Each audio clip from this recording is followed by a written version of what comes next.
Indonesia sebagai bandar utama dunia bukanlah sebuah dongeng. Pada abad ke-13, Sabang sudah dikenal sebagai bandar utama perdagangan dunia. Pada abad ke-17, Batavia pun dikenal sebagai pusat perdagangan utama dunia. Sayang, setelah Indonesia merdeka, peran itu justru diambil oleh negara lain. Singapura sekarang menjadi pelabuhan yang paling efisien di dunia. Bagaimana kemudian kita mengembalikan kejayaan bandar laut kita, membuat Indonesia menjadi lebih efisien dan lebih produktif? Bersama saya Suryo Pratomo, inilah Ekonomi Challenge.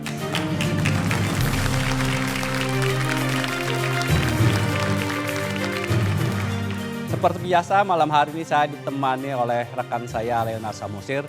Leo, malam hari ini kita akan membahas persoalan membongkar waktu bongkar pelabuhan. Ya, Mas Tommy. Siapa saja narasumber yang kita undang malam hari ini, Leo? Ya, Mas Tommy, Economic Challenges Metro TV malam ini memperoleh kehormatan 4 orang narasumber yang akan memberitahu kepada kita sebetulnya bagaimana kita bisa membongkar waktu bongkar atau dwelling time pelabuhan. Yang pertama adalah Menteri Perdagangan Republik Indonesia, Enggar Tiasto Lukito. Pak Enggar, selamat malam. Kemudian Kepala Kepolisian Republik Indonesia, Kapolri Jenderal Tito Karnavian. Pak Tito, selamat malam. Direktur Jenderal Bea Cukai Kementerian Keuangan, Heru Pambudi. Pak Heru, selamat malam. Dan Direktur Utama PT Pelindo II, Elvin G. Masasya. Pak Elvin, selamat malam. Itu Mas Tommy akan membahas bersama kita, sebetulnya apa memang kita tidak bisa mempersingkat dwelling time, atau jangan-jangan sekarang sudah lebih singkat lagi, Mas Tommy. Baik Leo, ini memang isu yang sangat menarik, selalu disangkakan dwelling time. Nanti kita coba bahas, namun sebelum memulai diskusi, mari kita lihat tayangan berikut ini. Presiden Joko Widodo berang mendapati Indeks Performa Logistik Indonesia tahun 2016 jatuh di tengah pembenahan waktu bongkar muat pelabuhan. Bank Dunia mencatat Indeks Performa Logistik Indonesia tahun 2016 turun 10 peringkat dibanding tahun 2014. Lamanya proses bongkar muat atau dwelling time di pelabuhan membuat Indonesia tercatat sebagai negara dengan biaya logistik termahal di Asia. Presiden Jokowi pun meminta agar dwelling time dipangkas menjadi 2 hari saja. Namun, target 2 hari dwelling time pelabuhan di Indonesia rupanya masih sulit diwujudkan, meskipun pemerintah sudah menyiapkan layanan 1 pintu. Jika Indonesia tak ingin hidup dengan ekonomi berbiaya tinggi terus-menerus, dwelling time harus dibuat sesingkat mungkin. Apalagi, sejumlah pihak meyakini lamanya dwelling time berpotensi menjadi lahan subur yang melahirkan mafia pelabuhan yang mengontrol harga logistik. Apa yang salah dengan pengelolaan pelabuhan di Indonesia? Betulkah ada permainan di pelabuhan?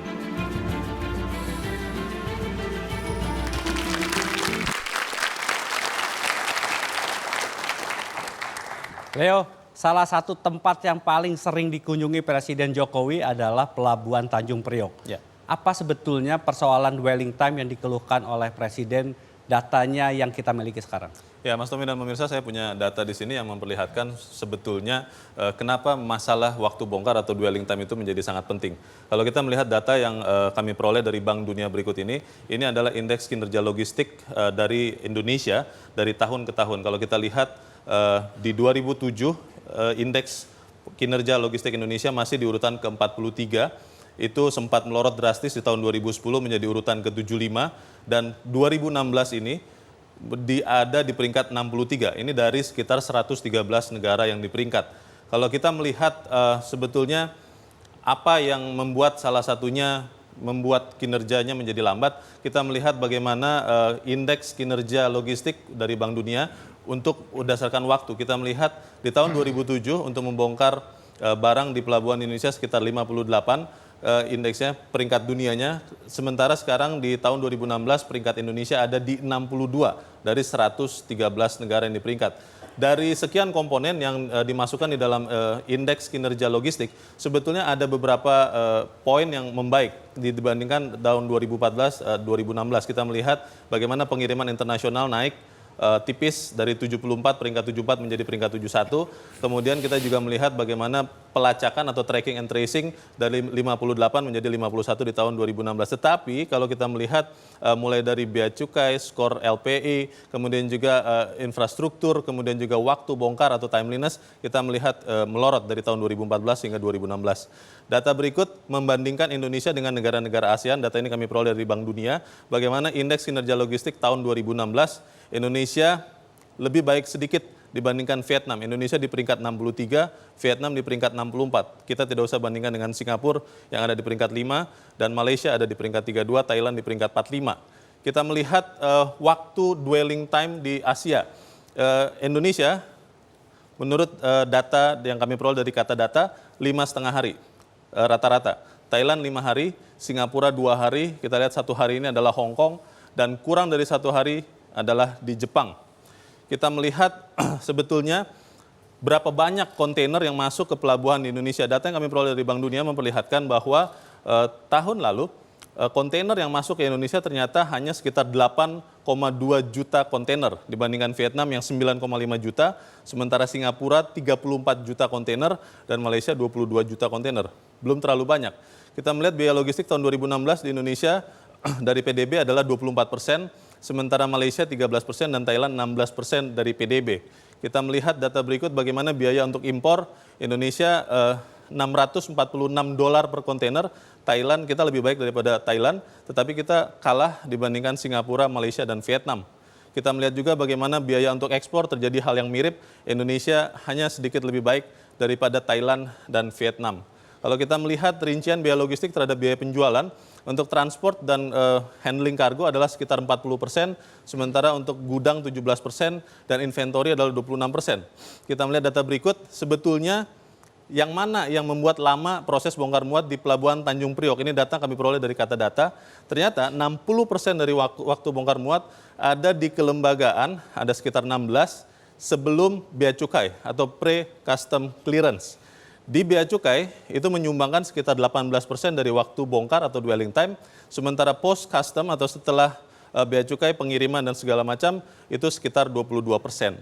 Kalau kita melihat angka-angka ini bukan sesuatu yang berlebihan pula kalau kita katakan harusnya dwelling time itu bisa dipersingkat, Mas Tommy. Baik, terima kasih Leo. Saya ingin mulai langsung ke Pak Enggar. Pak Enggar, Presiden mengatakan bahwa dwelling time harus diupayakan 2 hari.